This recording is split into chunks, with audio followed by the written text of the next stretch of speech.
Well, the posts of you crying your eyes out, as you go to sleep at night, they don't have quite the same effect on LinkedIn as other ones might. So it's It's easy just to make LinkedIn That's right. turn into a highlight reel too of just all the successes. And yeah, it's tough sometimes to be vulnerable and candid about what really happens and what's really going on. Michelle has spent years manufacturing building products, roofing and concrete, winning awards, running real budgets, doing the corporate thing well. And then all of a sudden in 2020, in the middle of the crazy pandemic, she walked away from all of it to build Creative from scratch. What I love about Michelle's story and why I wanted her on the show is that her whole philosophy is process over tactics. She has seen what's happened when small business throw money at marketing without strategy underneath it. And the parallel to what we talk about on this show every week, impossibles to miss. Fear is something that actually held me back from starting my company for years. I made a list of all these reasons for myself as to why I couldn't do it. Single female at the time, supporting myself. Like, how am I going to do this? And I realized that a lot of the roadblocks that I perceived to be in my way from starting my company were roadblocks I was putting in my way. And that there were solutions to things and I could find them and I could figure it out. And so you just kind of dive in and you start doing, and I did. You start to figure things out. And here we are today, 5 years since I officially started the company.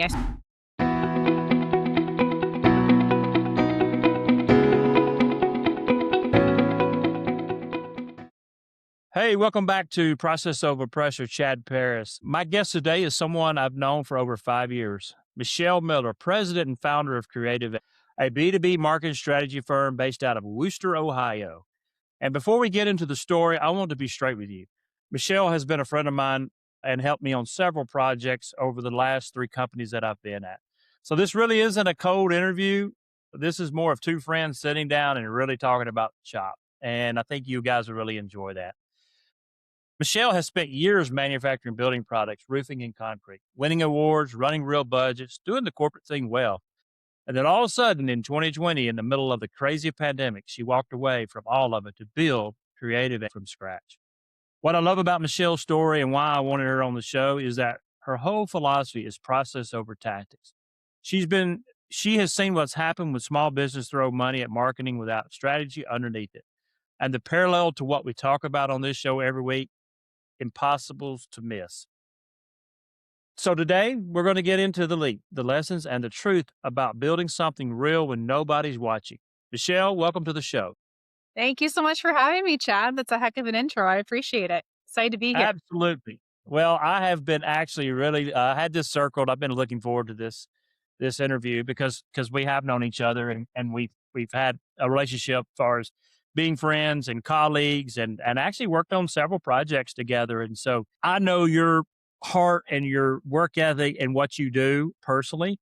So I thought, man, wouldn't it be a fun to sit down with somebody you've known? Most of these podcasts is people I've never met before. So this was fun. I get to talk to somebody that I actually know. Yeah, I know. Through the years, if I think I was thinking back on it too, as you were saying that, and yeah, through the many companies you've been at, and all of we've talked entrepreneurial dreaming types of conversations for years. So this is exciting to be sitting here today with you, watching you build yours as well. So kudos to you. Well, thank you. It's fun and it's scary all mixed up into one. No one tells you there's no book out there that says, "Hey, how to be an entrepreneur and what you're really going to feel."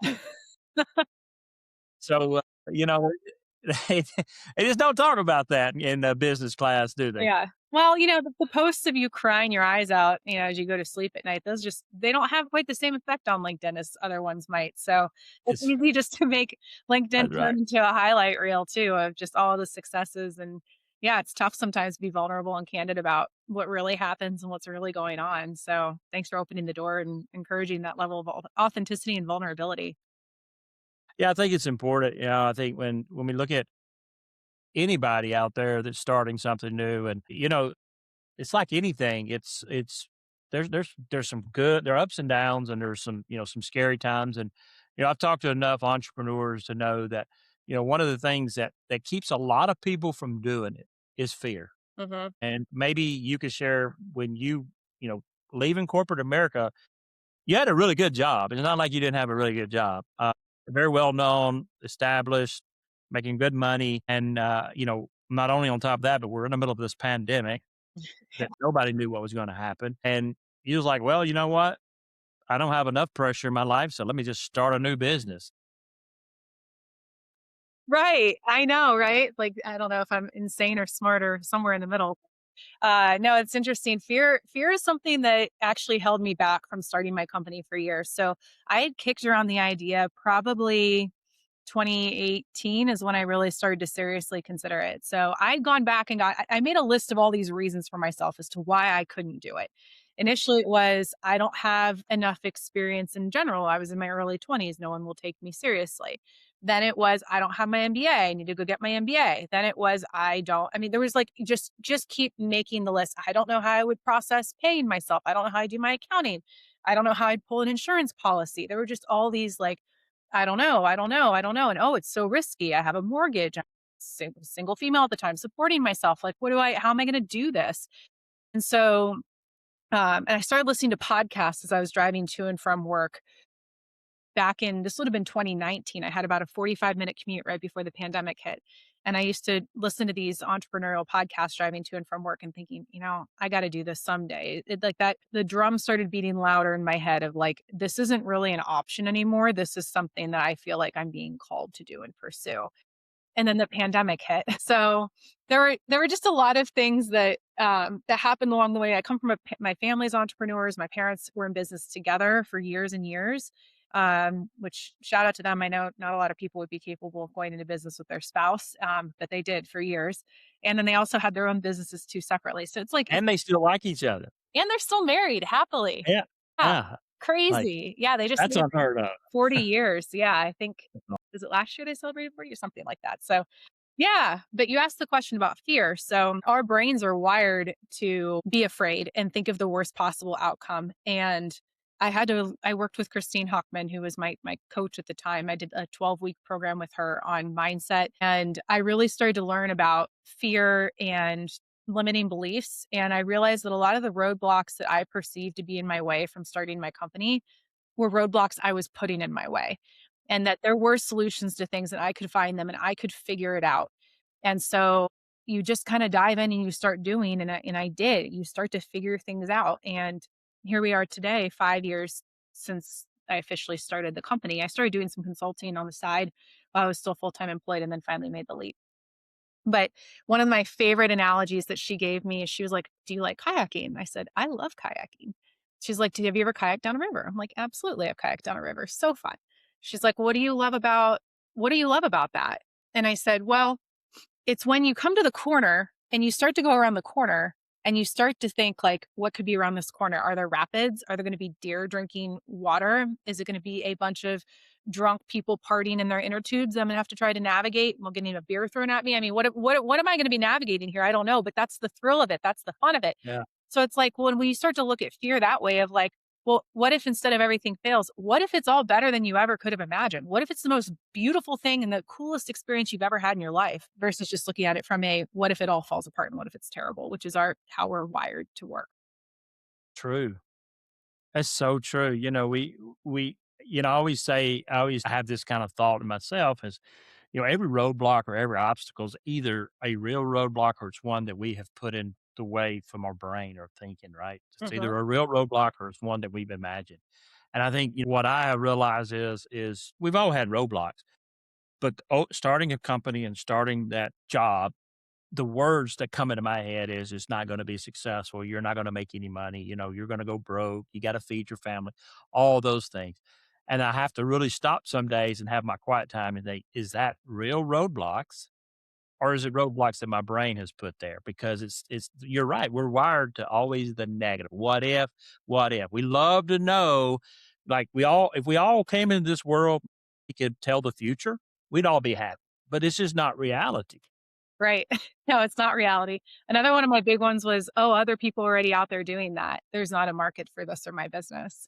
Well, 5 years later, we have 8 people on our team. There's a market for what we do. It's like there's all these reasons you can block that or tell yourself no.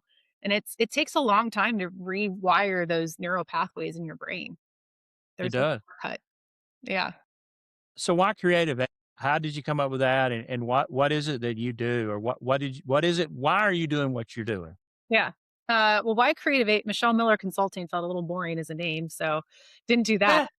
No, in all seriousness, um, Creativate is create, cultivate, and innovate all smashed into one word. And I really, when I started it, I made a list of like, here's my bare minimum of what I need to survive. Here's what my mortgage is. Here's what I need to pay for food. Here's what I need to put gas in my tank. I mean, it was very, very bare bones. Like if it all falls apart, here's the bare minimum I need every month to survive. And so I started with that. And what's so funny is one of my team members just asked me this question this last Friday too of like, what did you think it would be 5 years from now that you're celebrating a 5 year anniversary? Yeah, congratulations, by the way, 5 years. Thank you. Yes. Crazy. But yeah, it's one of those things where you look at it and you're like, I honestly, I didn't really know what I thought I was going to be 5 years from then. I remember when I first graduated from college, I thought that my big goal for myself was to run a marketing department by the age of 40. Well, I ended up doing that by the time I was 24, 25. So I have Wow. a history of underestimating, I guess, what I'm capable of. So when I started, it truly was just I'm burned out on corporate. I need to find a different path for myself.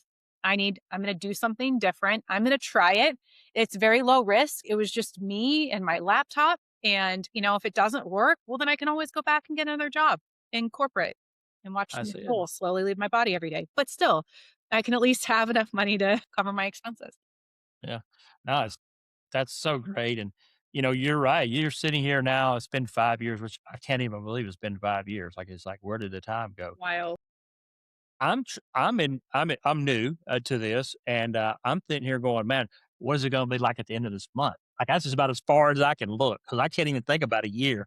So the fact that you've made it 5 years, you're like, I'm like, "Wow," like, that's awesome. Like, that's a big accomplishment. It is a big accomplishment. Yeah, we do annual planning now, which is like mind blowing.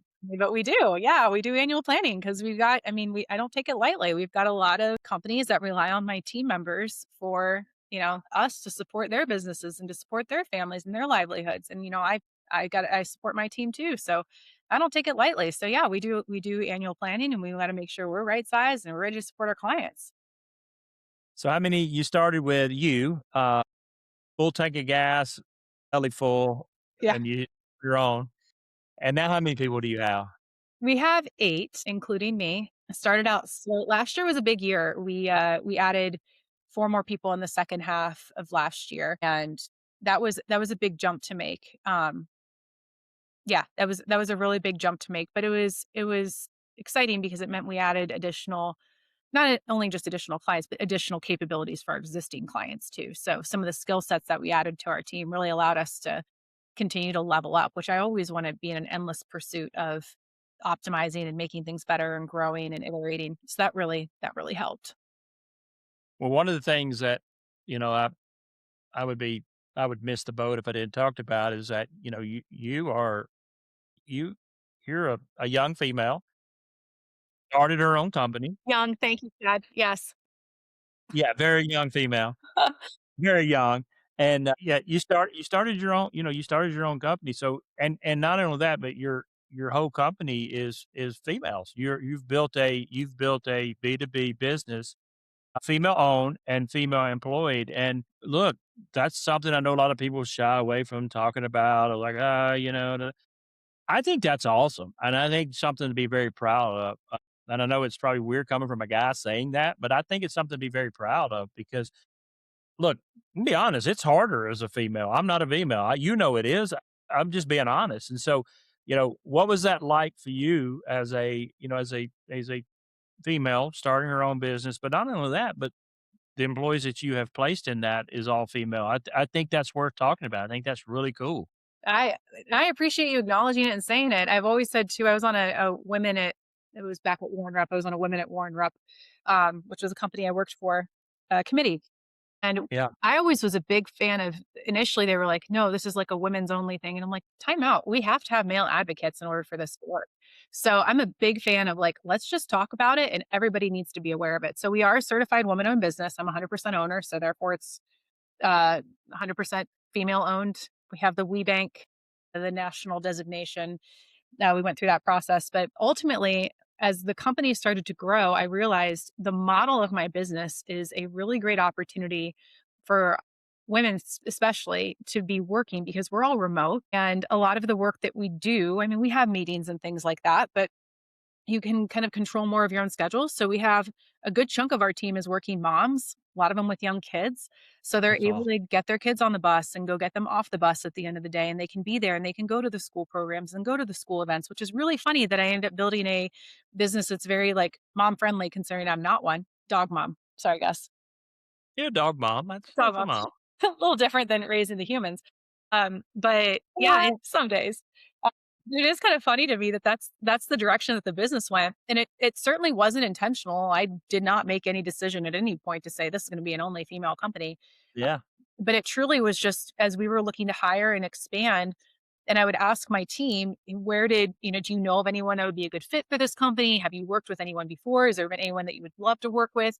The candidates that came forward and were recommended were all female. So that's just how it is. I'm sure it won't be that way forever, but that's where we are right now. But I view it as a really cool opportunity because what's also funny too is I've only worked mainly on male teams. I've only mainly worked with men in this industry. Yeah. And so then to suddenly be building and I also never worked for an agency full time either. So now I'm building a sales and marketing enablement firm, historically male dominated space, having never worked full time at a firm like this and never working with all females. So, but we have a bunch of high performers. There's kind of no BS. No, it's a bunch of people who are women who are committed to getting things done. And so it's definitely unique. It's a unique group of women too, though. So yeah. Yeah. I had the privilege of meeting some of them, most of them. They do good. They're very good at what they do. Mhm. So you have put together a really good staff. I know this that when you looking at companies that you are starting to do work with or trying to do business with, or maybe you're evaluating or they're evaluating you. What has been a theme? You may have to think about this a minute. A theme in businesses you've come across that maybe you could say these one or two things that have been a common theme that business owners often miss or are blind to, that they're like, oh wow, these are common traits that I see. Has there been one or two of those things that you've ran across? That is a really good question. I would say when we are talking to, well, you and I were talking about this a little bit beforehand. Initially, when you start your business, it's kind of, you don't really know what the theme is going to be. So you just start working with, if you've Yeah, got cash, we'll work with you. And then yeah, it starts to change and iterate more into hey, here's where my sweet spots are. Here's where the companies are that are most ideal client or ICPs where we do ideal client profiles. And so I can start to tell much earlier on when I'm talking with companies if they're going to be a good fit for working with us or not. And a lot of times we'll start out with a project or something like that to see if that's the case. But I think it kind of depends on whether there's a couple of variables. If they have a history of doing any type of intentional and deliberate marketing, not by accident, not someone kind of sitting off to the side or someone's kid running their socials, have they intentionally and deliberately pursued a sales and marketing strategy before? And then do they have the resources internally to support that? So I think one of the themes that I see the most is people severely underestimate what it takes to correctly do sales and marketing. It's not a yes. faucet you just get to turn on, not just you can't throw money at Google and it'll, your results will just pop up. I mean, that's just not how the world works. So I think that's one of the things that I usually see. And then the other thing too is they'll invest in working with us, but especially because we work with a lot of more entrepreneurial businesses, we all want it. We want it now. We want it yesterday. And some of these things, they just take time. There's no way around it. It takes time to gather data. It takes time to trial and error and test things. So then it's the patience to see the strategy unfold is the other theme that I see um, across business owners that we work with is just good marketing takes time. That's one of my little phrases I say all the time. Good sales and marketing, actually, it just takes time. It's so funny you brought those two things up because I, of course, didn't plan to ask. I mean, I didn't plan for you to tell me that. I just, I was asking. I, being a being a former executive in businesses and having you help us in some other opportunities, and then now being a consultant where I'm out actually talking to business owners and people and really trying to dive. because they're all, my thought was they're all going to be different. They're not. What I find is that there's a couple things that I notice.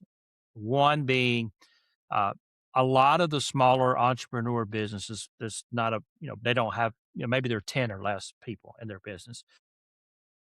You have an owner who has a vision of what he wants or what he believes in the company to look like. He knows where he wants to go, or she knows where they want to go. They just don't know how to get there. Mhm. And so typically they've hired a person, paid them a good bit of money to come in, and then that person comes in and they give them tasks to do. And then somewhere along the line, it's like they're way over here and that owner's over here and they're not aligned. And it kind of changes. And so you see a lot of changes in their director levels and things like that. Mhm. And so I see that happen a lot. And I'm sure you have too. You probably know exactly what I'm talking about. And I tell new business owners or business owners people all the time is my motto is you have to know what it is that you want to accomplish in your heart. Like you got to spend some time with that. And that's part of the coaching, like developing them to think about, okay, what do I want it to look like in 5 years? It may not be exact. It may not be exact. It may be some changes, but you have a good idea. Mhm. Then build your kind of your marketing and playbook to that rather than bringing somebody in and saying, "Okay, here's my heart and my passion. Now I want you to go create it for me," because they're two different belief systems trying to create something. Yes. Uh, and I'm sure you've experienced that, and I just see that a lot. Absolutely. I talk with my clients about this all the time. Actually, I've talked with I think 3 at this point in the last 2 weeks about what you just said, and it's as entrepreneurs and business owners, you see what it could be, and then you wanna put together a realistic path to get there, but sometimes it's like you think it could be something, you know, huge, and the rest of the team is like, "Well, time out, we have to be realistic about what it's gonna be." And the owner is already out here, way out ahead, and you have to get the team on board too to help execute it and bring it along, and it's where you actually I don't want a whole team of mini Michelles running around working at Creativate. I want people that are gonna view the world a little differently than I do and challenge me sometimes and hold my feet to the fire on discipline and process and accountability and things like that. So, but you also have to have people who at the core, they have a heart for what they're doing. They have a passion for it. Our passion, I view what I do, it is an honor, it is a privilege to serve our clients the way we do every day. It is a huge responsibility. And if our team members don't understand that it is an honor and a privilege to get to be able to do what we do every day, at their core, they're not a good fit for the team.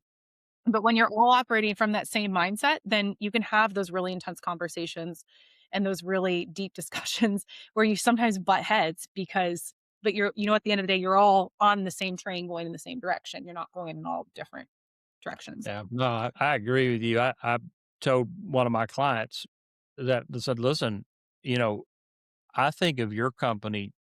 I care about your company as much as you care about it because you being successful means that I did my job." Mhm. And so when you engage with a consultant like you or myself, you need to make sure you're looking for people that have that value because there is a lot of consultants and a lot of people that they just want to be paid and get whatever the task is. When we get it done, you got done, you're checked off.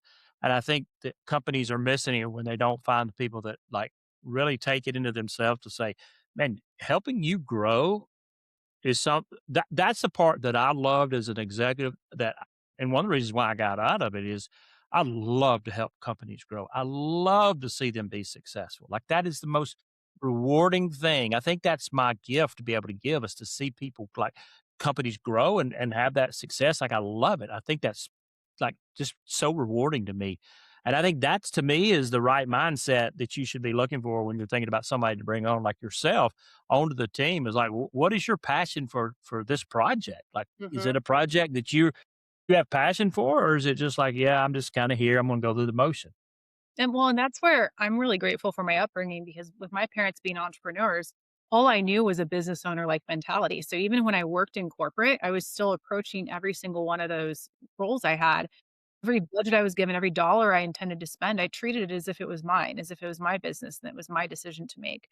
But yeah, there's a phrase out there, your vibe attracts your tribe. So you gotta find your tribe that, rides on your vibe, that type of thing.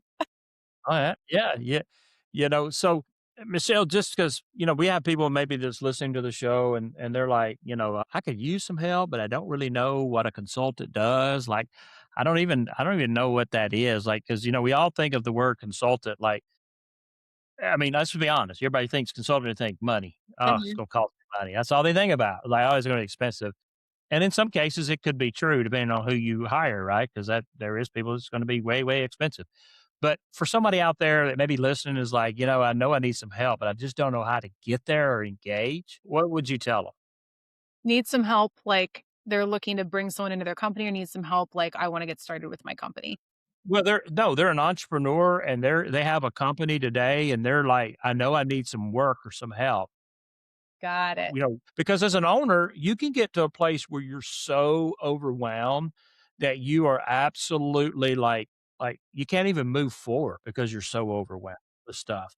Yes. And I think there's people that's sitting there. It's like there's two options, right? One is you ask for some help and you get maybe a consultant to help you, or the other is you just give up and quit and go back to work and just let it go.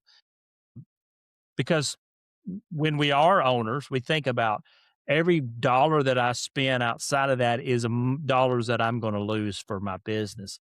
And I think that's a really bad way to think about it Uh-huh. because a lot of people do that. And you got to know what you're investing in. Yes. That's what I Okay. wanted you to talk about that. Got it. Yep. Okay. So, one of the first things I did was hire the first firm I hired for myself at my business was an accounting firm because I learned very, very quickly that me going into the state of Ohio to pay taxes or whatever, forget it. Like, I'm not doing that. Now we have workers' comp and we have payroll, we have a million things. And so I very quickly realized that was something I could spend hours doing, rip my hair out, do it all wrong, and then have to pay fines and things like that. So I said, forget it. I'm hiring an accounting firm. So that was one of the first moves I made for myself. And then if you look at, especially if you're looking at, if you're an entrepreneur in the seat that you just mentioned too, there's also the cost of inaction. So, assuming, I forget who said the quote, doing the same thing over and over again and expecting different results is the definition of insanity. Absolutely. If you're like, if you feel like you've exhausted all the options and you're still not getting anywhere, then you got to do something different. And I think too, especially the word consultant is kind of a dirty word. And I've kind of stayed away from it. Now we have a team, so we're more of I call us a firm because even the word agency sometimes can have a dirty word to it or dirty connotation to it. So I think a lot of it is looking at being realistic too about the time and energy that you truly have and the resources that you have either as an entrepreneur or someone on your team to dedicate towards it. Sales and marketing is not a quick thing, it's not an easy thing. And my gosh, is it changing fast, especially with AI and technology changes and everything that we have going on right now.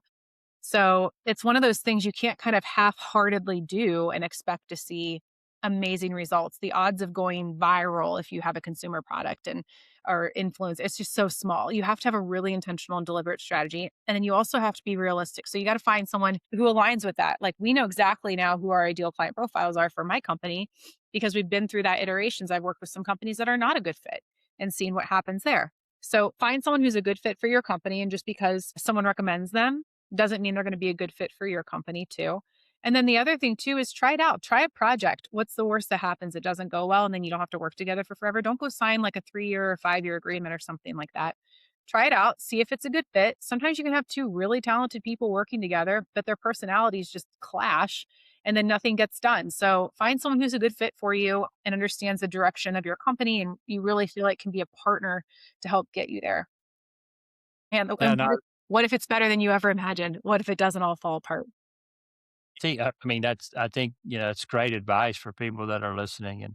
And I think, it's just sometimes, as we look at different scenarios are all different. All companies are built different. They all have the different belief systems. They all have the way they function, and they are. But there are some commonalities of some problems that you see across. When you talked a little bit about marketing, and I think marketing is one of the most misunderstood components of a business. A lot of people just it's a great tagline, and we're in an age today where you have the phone and you see people that there's more people trying to become rich off of being an influence on Instagram to get somebody to pay them $25 because they mentioned their product than there ever has been before. And so, the noise for the consumer trying to buy your services or your product is busier than it ever has been. And so you really got to think about how you market it. And it is a I tell people all the time, and you do too. It's a long play. Marketing is a long play. It's not a quick fix. If you're doing something for quick fix, it's kind of like anything. It's going to go up and down. And it's going to fizzle out. Yep. But you agree? 100%. And the other thing too, if anyone's listened to me on other podcasts before, I can never make it through a podcast or talk without talking about authenticity. So don't put noise out there. Like, and just because you have a quota to meet of social posts or blog posts, if it's not going to be quality, forget it. We are getting so inundated now with people using AI just to write more content, more.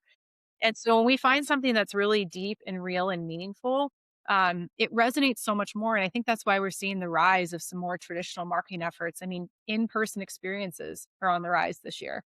I just saw this weekend, someone is doing an event in Europe where it is a no phone zone. They're calling it like a 1990s experience or something. I forget what it is, but you drop your phone at the door. There's a live band. There's games you can play. There's a reading area. There's like a quiet area. It's a big venue. And you pay to go there for 4 hours and it's technology free. Like Low. that is where we're trending because I think we're just getting so blown up with too much noise, too many messages, too much stuff. So more about quality, less about quantity. I I agree. I think that's really cool because it's true. I think we get and I'll be honest, I do AI automation all the time, and I tell my clients I sell it. I mean, that's what I do, and I tell them all the time. It's like, hey, listen, AI is not for everybody. And AI will tell you that it is for everybody. Yep. But you have to understand and I only use that because it's becoming the next noise. Like there's more ads out for AI than there's ever been before. There's a new program, there's a new tactic, there's a new this constantly flowing. And I tell people all the time, you have to you just like putting the phone down for the 4 hour, like you just mentioned, you have to stop the noise. And you got to think about what is it that I do? Can it fit within me in my company? Because if it can't, don't try to plug it in. Don't try to put something there that doesn't work. That's not what you want to do. You want to think about what is it. And I say this almost every time I do one of these shows. And I say, think about AI like this. If there is a tool that we can put in your hands that gives you more time back to do the things that you're really good at or you really enjoy, that's a great place to start. Hmm. That's a great place to start. If you at the end of the week and you go, you know what, I got 4 hours back and I was able to enjoy my kids. I was able to go spend time with, loved ones or friends. I was able time to go to the river and fish.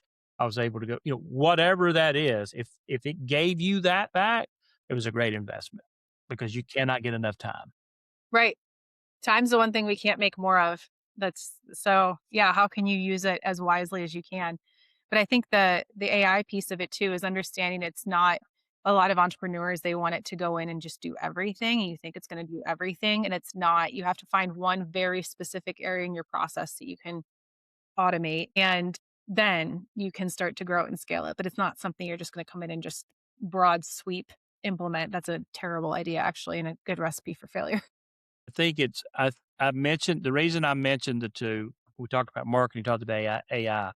And my belief, and you tell me if I'm wrong, I believe they both parallel each other very well, and that you have to build it on a great foundation. You can't go right now and say, use this as an example, as an out. What I mean by that for people listening. If you went on today and you bought Meta ads, and you were throwing $250 to generate more leads, and you did that today, you would get a bunch of noise. You wouldn't get true lead. You wouldn't get what you would want out of it. So you just spent a lot of money to try to get something very quickly. Not going to work for you.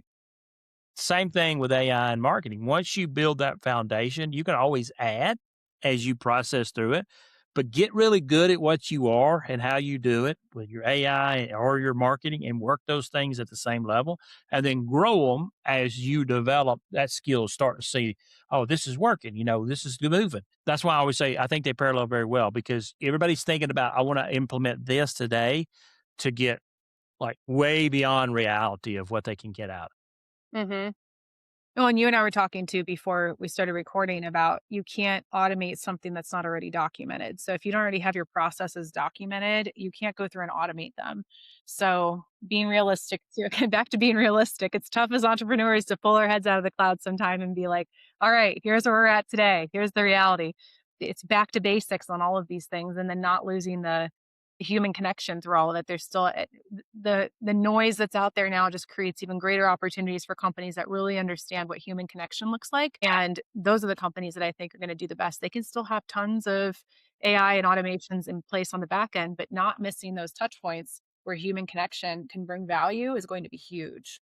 Yeah, and I know you do this too, and because I've done it with you, is discovery calls, and it's always interesting. You do discovery calls, I do them as well, and what I have learned in those discovery calls is that I have to do the. It's almost like being a counselor a little bit. I have to pull out the nuggets, understand where the problem is, right? Because oftentimes you sit in those discovery calls and you're having it with someone, and they're like, oh yeah, we run very well, and then you talk to I'm just using this name as an example. Nancy, who works two stores down, you're like, oh, that's a terrible process. It doesn't work. They don't often know if they have really high performing people that work for them, they overcome the gaps, they overcome the problems. They just do a workaround. And then before you know it, you've got a company built off 25 different workarounds to make it work because that's what people are designed to do. You hire them to bring them in and I don't care what you got to do, you fix it, make it happen. And so the entrepreneur, the owner of the company, they're already so far down the road that they don't even know what's broken.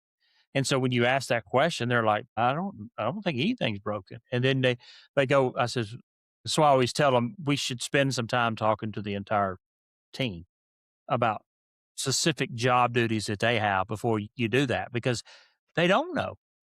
I, they don't know.